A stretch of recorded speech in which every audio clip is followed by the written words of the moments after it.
وہ رضا آدھا حضرت بریلی کے شان۔ الصلاۃ والسلام علیکہ یا رسول اللہ صلی اللہ علیہ وسلم۔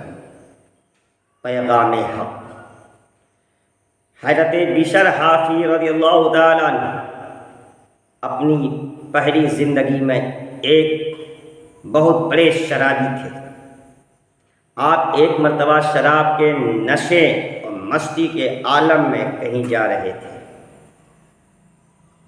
کہ راستے میں آپ نے ایک کاغذ کا ایک ٹکڑا دیکھا جس پر لکھا ہوا تھا بسم اللہ الرحمن الرحیم۔ حضرت بشر حافی نے اس کاغذ پر اللہ کا نام لکھا ہوا دیکھ کر تعظیماً اسے اٹھا لیا اور عطر خرید کر انہیں معطر کیا، پھر اسے ایک بلند جگہ پر رکھ دیا۔ اسی رات ایک بزرگ نے خواب میں سنا کہ کوئی کہہ رہا ہے جاؤ بشر حافی سے کہہ دو کہ تم میرے نام کو معطر کیا ہے، اس کی تعظیم اور اسے بلند جگہ پر رکھا ہے۔ ہم بھی تجھ کو پاک کریں گے اور دنیا و آخرت میں تمہیں بزرگی عطا فرمائیں گے اور بلند مقام عطا فرمائیں گے۔ اس بزرگ نے دل میں سوچا بشر تو ایک شرابی فاسق شخص ہے، شاید میں نے یہ خواب غلط دیکھا ہے۔ انہوں نے وضو کیا، نفل پڑھے، پھر سو گئے۔ دوسری بار انہوں نے پھر وہی خواب دیکھا، اسی طرح 3 مرتبہ یہی نظر آیا اور یہی آواز سنی، یہ ہمارا پیغام بشر ہی کی طرف ہے، جاؤ اسے ہمارا یہ پیغام پہنچا دو۔ صبح ہوئی، وہ بزرگ حضرت بشر کی تلاش میں نکلے۔ ان کو پتہ چلا وہ شراب کی مجلس میں بیٹھے ہیں تو وہی پہنچے۔ بشر کو آواز دی، لوگوں نے بتایا وہ شراب کے نشے میں بے ہوش پڑے ہوئے ہیں۔ انہوں نے کہا تم لوگ اسے جا کر کسی طرح یہ بات سنا دو کہ تمہارے نام ایک ضروری پیغام آیا ہے اور یہ پیغام لانے والا باہر کھڑا ہے۔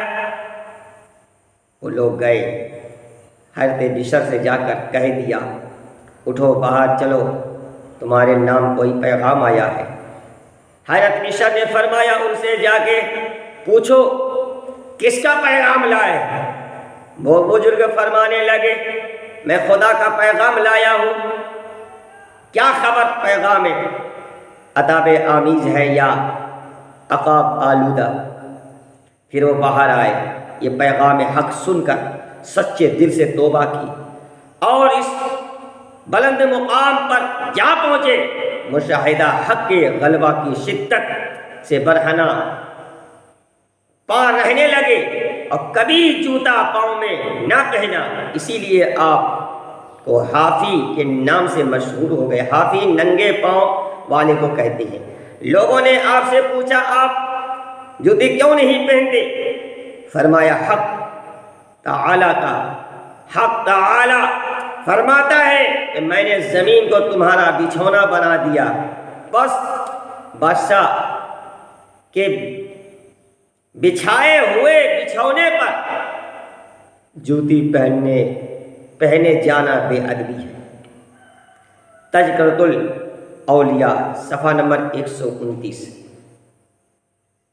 ایک ایسے کاغذ کے ٹکڑے کی تعظیم کرنے سے جن پر اللہ کا نام لکھا تھا ایک گنہگار شخص کو اتنا بلند مقام حاصل ہو گیا، وہ اللہ کے بڑے مقبولوں ولیوں کی فہرست میں آ گیا، تو ان نفوس قدسیہ کی تعظیم تقریم سے جن کے دلوں میں خدا کا نام کندہ ہے، جن کے دل ذکر حق سے معمور ہے، ہم گنہگار اللہ کے فضل و کرم سے کیوں بہراور نہ ہوں گے؟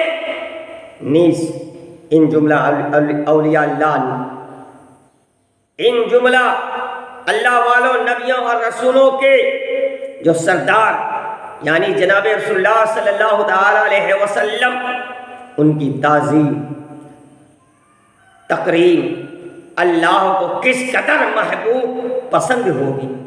اور یہ بھی معلوم ہوا کسی شان والے کے نام کی بھی تعظیم ثواب ہے۔ حضرت بشر نے اللہ کے نام کی تعظیم کی تو عزت پائی۔ آج ہم اگر رسول صلی اللہ علیہ وسلم کے نام کی تعظیم کریں گے، جہاں سنیں گے چوم کر آنکھوں سے لگائیں گے تو کیوں عزت نہ پائیں گے۔ حضرت بشر حافی نے جہاں اللہ کا نام دیکھا وہاں عطر ملایا تو پاک ہو گئے۔ تو ہم اگر جہاں ذکر رسول اللہ صلی اللہ علیہ وسلم ہو وہاں عطر و گلاب چھینکیں تو کیوں پاک نہ ہوں گے۔ اور یہ بھی معلوم ہوا جس بات کی شریعت میں ممانعت نہ ہو وہ بات ہرگز بدعت نہیں، ورنہ حضرت بشر حافی ننگے پاؤں پھر بھی بدعت ہی ہوتا۔ اللہ کے بارگاہ میں دعا کیجئے، مولا ہم تمامی مسلمان کو اولیاء اللہ